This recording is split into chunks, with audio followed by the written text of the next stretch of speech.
Hello, I'm Richard from Eagle 6 Airsoft, and today we're going to be talking about this MG42, which to be honest, we're not quite sure on the brand, so we're thinking some kind of ACM, AGM, S&T type China made. They're kind of all the same, aren't they? So, but once you kind of know where that it's not the G&G one, you kind of know where you're standing. Internally it's just your sort of normal M249 type gearbox, yeah, we had a few challenges with this one. So the scope of the work was essentially, could we service it, could we bring the FPS up, could we stop it doing intermittent screeching. These were all sort of things that were on our scope of worksheet, the briefing we take from the customer when they hand over the gun. We then had obviously the plan is to then strip it down, do our standard inspection, and then re-advise accordingly. So after the inspection, bearing in mind just from a sort of design point of view, we're also looking at trying to get improvements whenever we do these sort of servicing, whether that's recommendations in terms of upgrades, or just simply just trying to get improvements from the actual service itself. We want to make sure that obviously if we're having to strip apart these guns and someone is having to pay a labour cost, that it is going to be cost effective, get gains and be a worthwhile, experience kind of doing it. So, like I say, we were looking at it from sort of both in terms of can we just fix the problems and get it done without it costing the earth, but also, can we get some gains there as well. So, yeah, so we've sort of obviously stripped it down, and there's obviously a few problems. One of them was that the pinion gear was actually physically loose on the shaft. So now for the most part that was fine, because it was sort of almost like held in place, but obviously it was occasionally moving, and which I think was what's causing the intermittent screeching, which obviously motor height is very important, and that was causing a problem there. Motor height is also another problem with this particular gun. It doesn't actually have a motor height adjust. Anyone who techs knows motor height adjust is very, very important, if you know what I mean, for getting that bevel to pinion gear alignment just right. And not having that means that we did have to spend a lot of extra time on the actual shimming, both to make sure we went sort of almost like too high, too low, and until we found that perfect 0.1 right in the middle. And even then, technically it's only like 95% there, so normally you like to go that extra 5% with the motor height adjust, like I say, we had to really dial in that shimming and make sure it's just right, and also make sure that the motor didn't move from that position. Like if it is going to be fixed, stay fixed, so we made sure that there was just like no motor height adjust movement on there. So and also with regards to the custom wiring, we did making sure that wasn't putting extra pressure on the actual motor when you installed it, because you can easily just sort of lean on it, and actually you're then changing the motor height. So so you got to make sure that nothing's interfering with motors and stuff, which is obviously especially important when you're doing like large wiring sizes on M4 grips, that kind of thing, because motor height can so easily be put off and you don't realise you're doing it. So yeah, so motor height took some doing.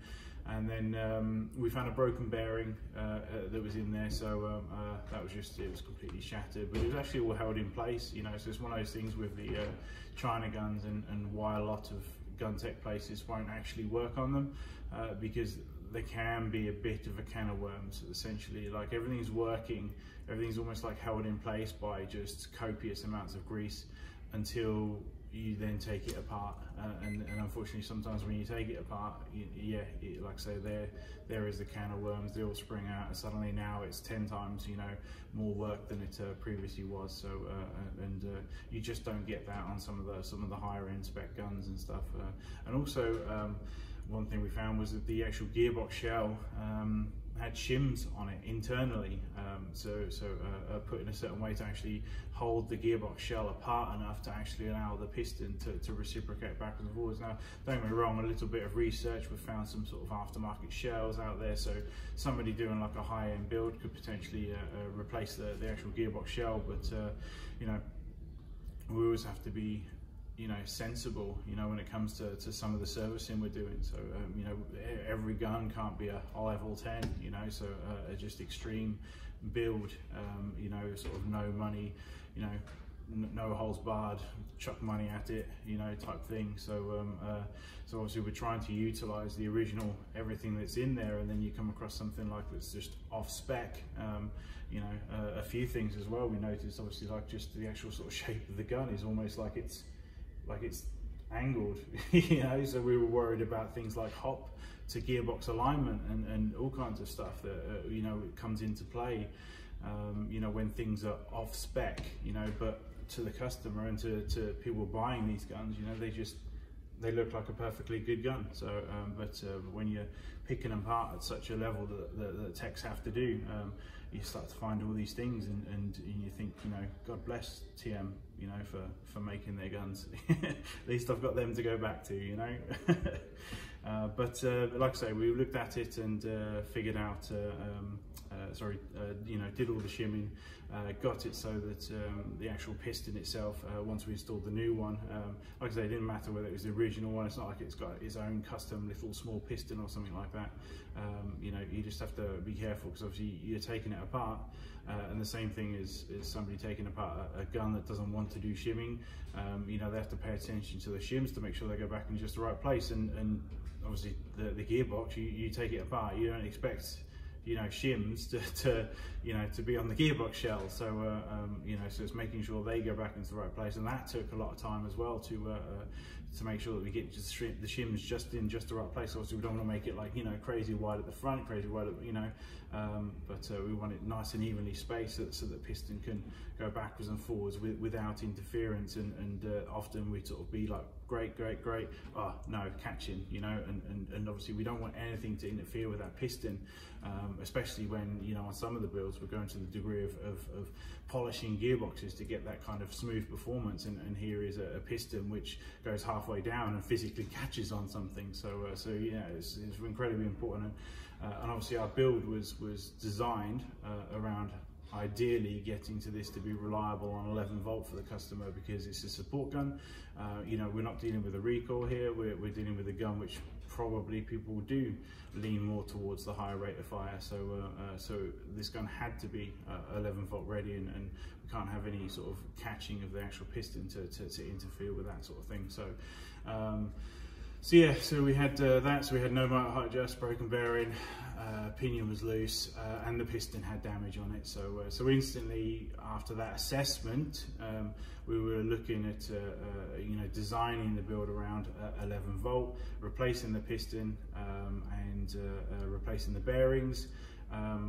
You know, obviously then it's finding a decent set of 8mm bearings with availability. So yeah, it's we were sort of trying to spec up that particular build, and then we were also looking towards Mosfet as well. So obviously going for the 11 volt, we're now worried about the proprietary trigger contacts that are on there. So they are, you know, unique, if you know what I mean. So and yes, you can get away with maybe just replacing the metal parts as opposed to buying the entire, you know, contact switch block, but you know, really they are in almost pristine condition. So so we'd like to keep it that way. So we've gone down the route of going 11 volt with a new piston, with a new piston head, some small AOE modification that comes as standard with that piston head set from Modify. We've gone with obviously new pinion gear. We've gone with Prometheus 8mm bearings, because we love Japanese bearings, if you are going to go bearings, and then we've gone with Prometheus hot rubber, and the flat nub, Prometheus flat nub that goes above it, because we're trying to get some accuracy gains and some range gains and stuff. We're obviously bearing in mind that it's you know, support gun, so we're not too bothered too much about you know, that groupings at range, but we are obviously trying to get non-out-of-box AGM rental gun kind of distance, you know. So so we tested it at range, and we got it going out to about 65 meters. You know, not the tightest of groupings, but certainly not the worst, you know. So obviously this thing is just spraying ammo, you know. So and we were testing on 2.8s, so Obviously with support guns, there's a cost limitation on how accurate you can really go in terms, because nobody's going to run 3.2s on this, you know, so there's no point in us building it to 3.2s, trying to be the most accurate. So we kept it at 2.8s and did our testing on 2.8s, bearing in mind that that might be what the customer might want to use up to, because it's sort of at that sort of cusp of going to be expensive after that in terms of large quantities of ammo. But we've sort of bared in mind that they also might want to run 2 5s and 2s as well. So and then obviously just completely sacrifice any sort of range and accuracy just for copious amounts of cheap rounds. So we sort of bared that in mind. Yeah, obviously we wired in the gate FET, and like I said, pay attention to the wiring on that with a fixed motor height, so it can be a bit tight around there. Yeah, overall, obviously we'll do some testing in a second, so you actually get to you know, see it. So which is, I'm sure most of you are skipping to, so that you don't get my droney talk. But yeah, overall, yeah, came in perfectly fine, and not huge costs. I mean, you know, we've had to replace some stuff there because they were broken, so sort of unavoidable to that point. I don't like to discuss too much pricing on our builds. If you're interested, just PM us, if you know what I mean. But it really was not huge amounts for this kind of thing. Not when some of the guns out there are, you know, are costing in the you know, several hundreds and stuff, and this just wasn't. This is a very sensible amount of money, and has gotten gains and also repairs, because, you know, even though it was a relatively new gun, you know, it was on the cusp of giving up the ghost. So you know, the piston, like I say, bearings and pinion gear. So so even though, like I say, we saw very tiny little wear, if you know, on the trigger contacts, you know, indicating that it had very little use to it, it was possibly going to be dying soon. So so our service and small upgrades and stuff is hopefully going to give this gun, you know, long-term longevity, and also it hasn't cost the earth. So so yeah, then we'll give it some tests now. So I'm sure you've been waiting for. It's incredibly heavy, this gun, so it's just I got a hurt elbow at the moment, and it's just a pain in the butt. But yeah, just imagine carrying this around all day. Mental stuff.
There you go. I hope you enjoy it.